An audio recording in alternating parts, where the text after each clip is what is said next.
Okay, so good day class. Our lesson for today is about simplifying rational algebraic expressions. But before we proceed to our lesson, be sure na na-review nyo yung factoring polynomials, okay? Yung lahat ng lesson sa week 1. So yung factoring polynomials natin is a common monomial factor, difference of two squares, sum and difference of two squares, perfect square trinomial, general trinomial, at saka grouping.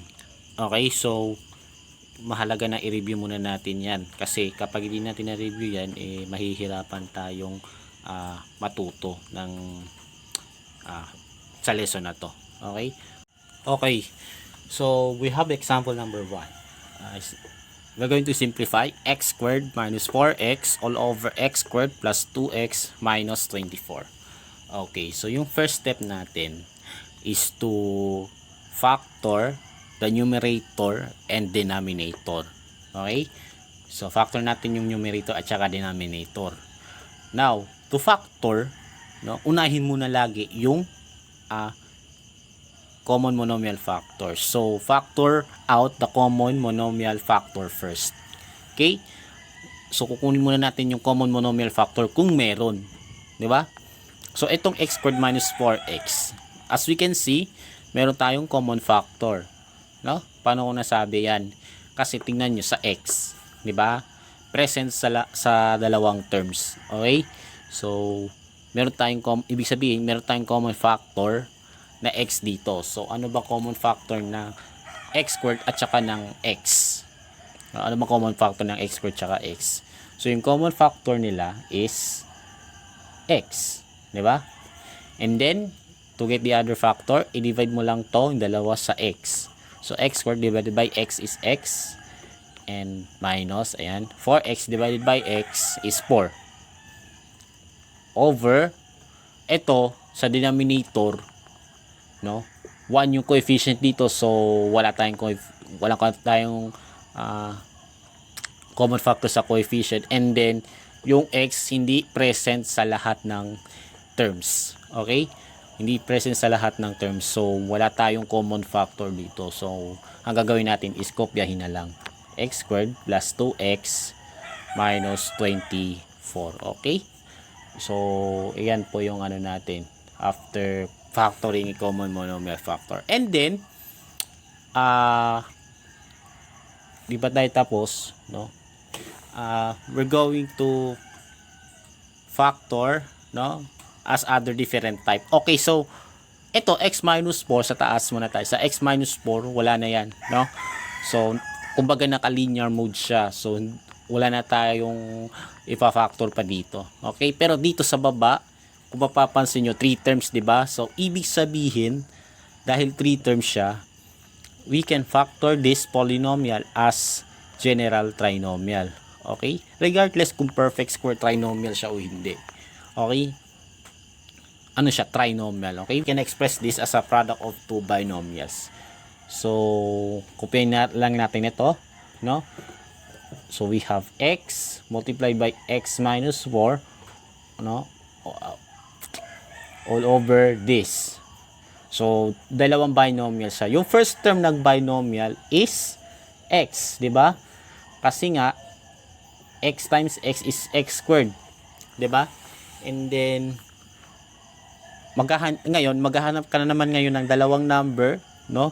Kung saan yung sum nila is ito, positive 2, at saka yung product nila is negative 24. So ano kayang dalawang numbers na yon?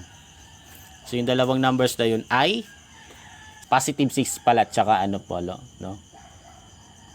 Positive 6 at saka negative 4.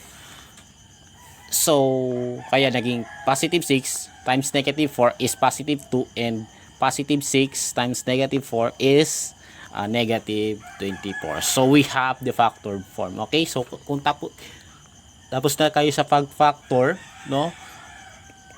Tapos na tayo sa step 1, which is the factoring nga. Diba? Okay.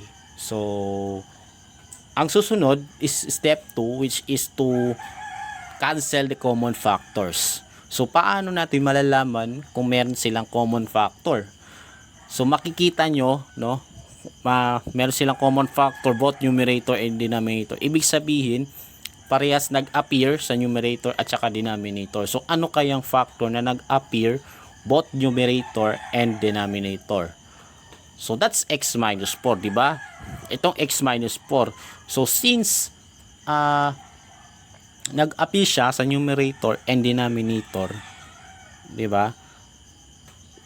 Matatawag natin itong common factor. So, yung common factor natin is x minus 4. So, anong gagawin natin sa common factor na yon? So, ika-cancel natin. Okay? So, we can cancel like this. Okay? Cancel natin. So, dali lang, palit muna ako ng marker. I-cancel natin. So, parang ganito. Okay? So, aalisin natin yung isang factor. So, cancel natin yung common factors. Okay? And then, we're done in step 2. Ngayon, para matapos na to get, yung step 3 natin is to copy the remaining factors. So, kopyahin mo lang kung merong natira, no? So, sa numerator, ang natira lang is x.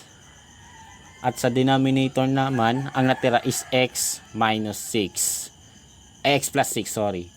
X plus 6. So, ang nangyari dyan, nagiging ano na siya, x over x plus 6. And, we're done. No?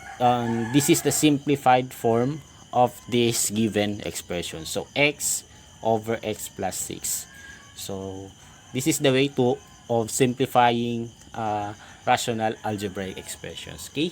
So, let's have some more examples. Okay, so we're going to simplify.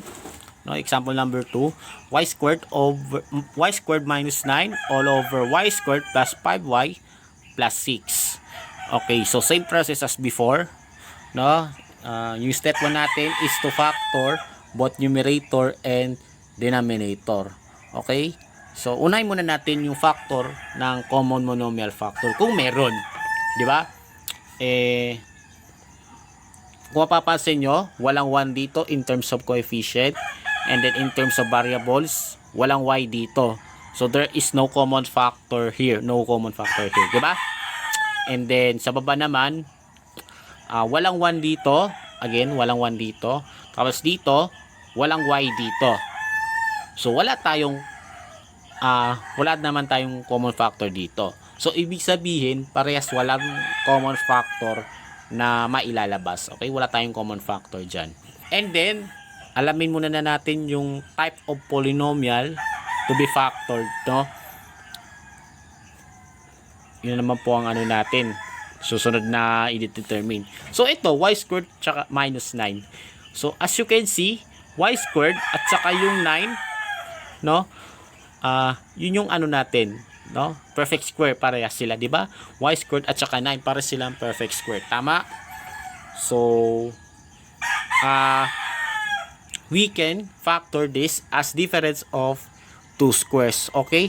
Itong y squared, pwede siya maging y squared, no? And then yung 9, pwede siya maging 3 squared. Okay? So, para magawa natin, no? Y tsaka 3. So,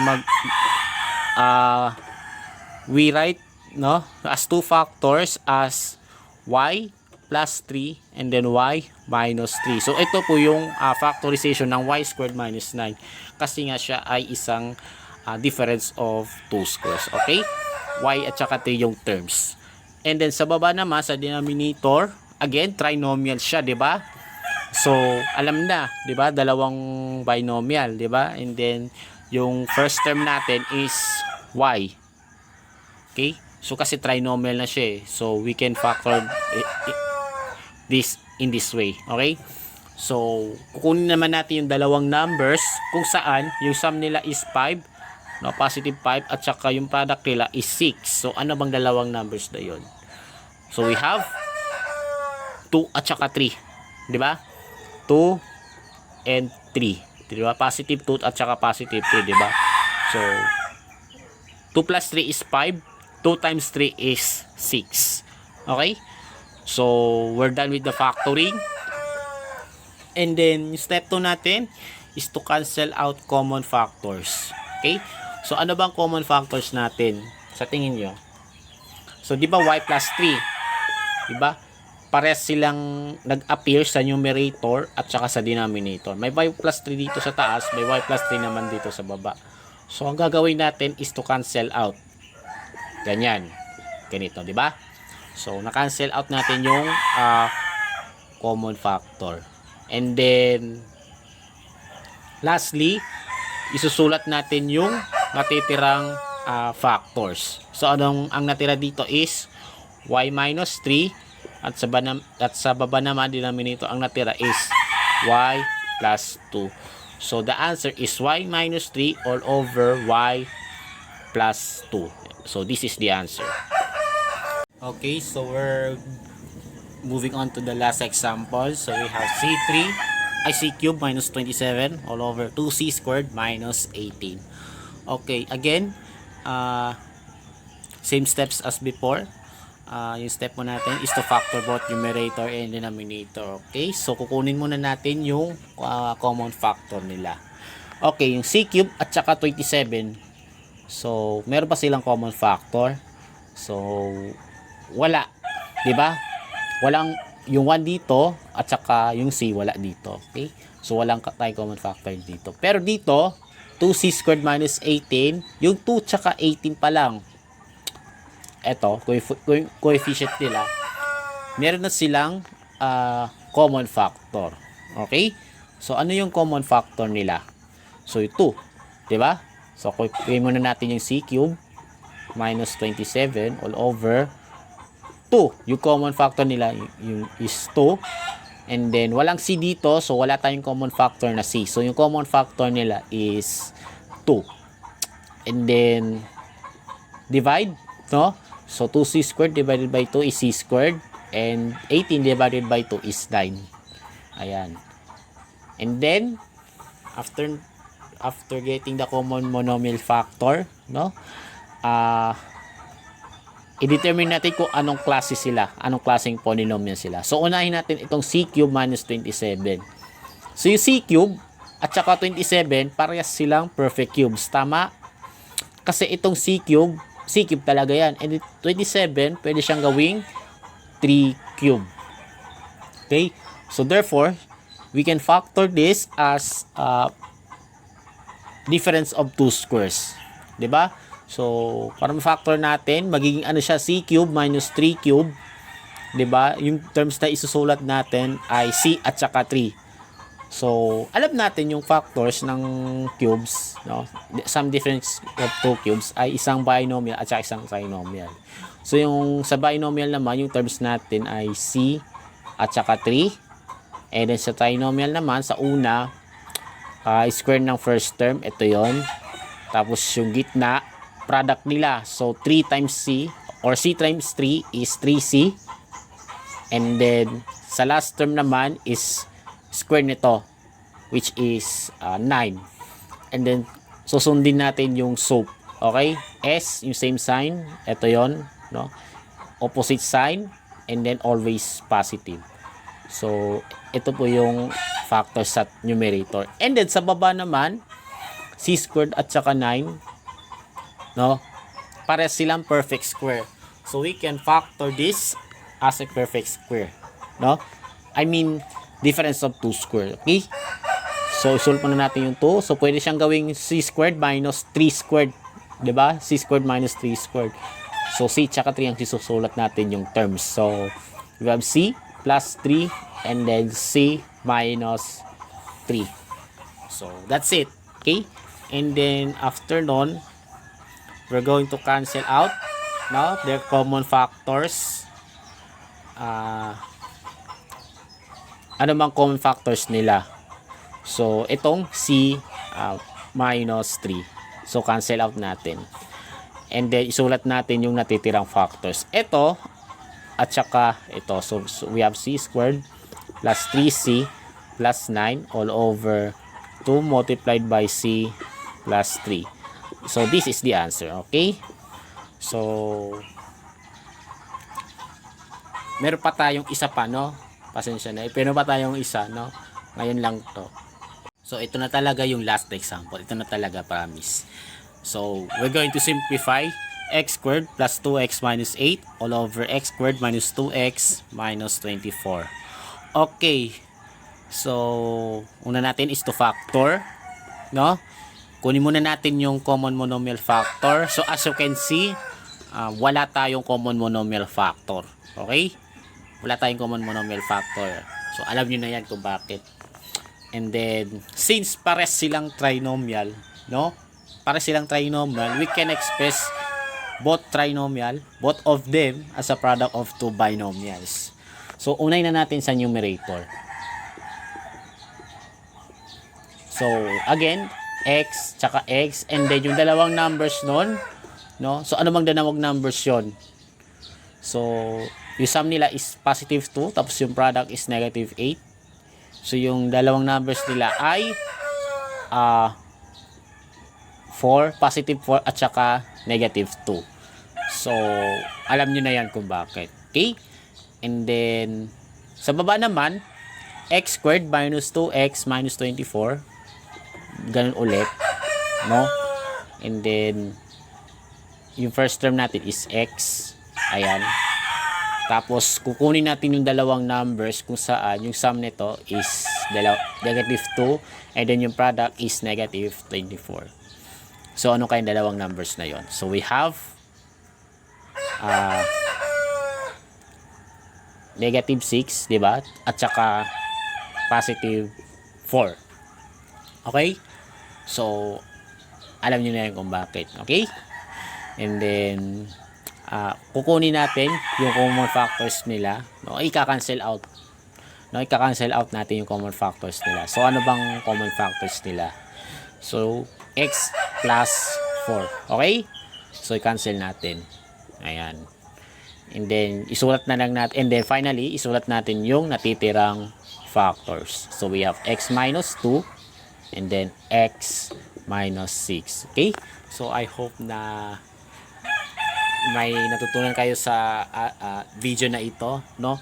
Kung meron kayong hindi nalinawan, no? Kung gusto niyo ma-clarify ang lahat, pwede nyo naman i-PM sa akin yung mga katanungan na yun. Okay?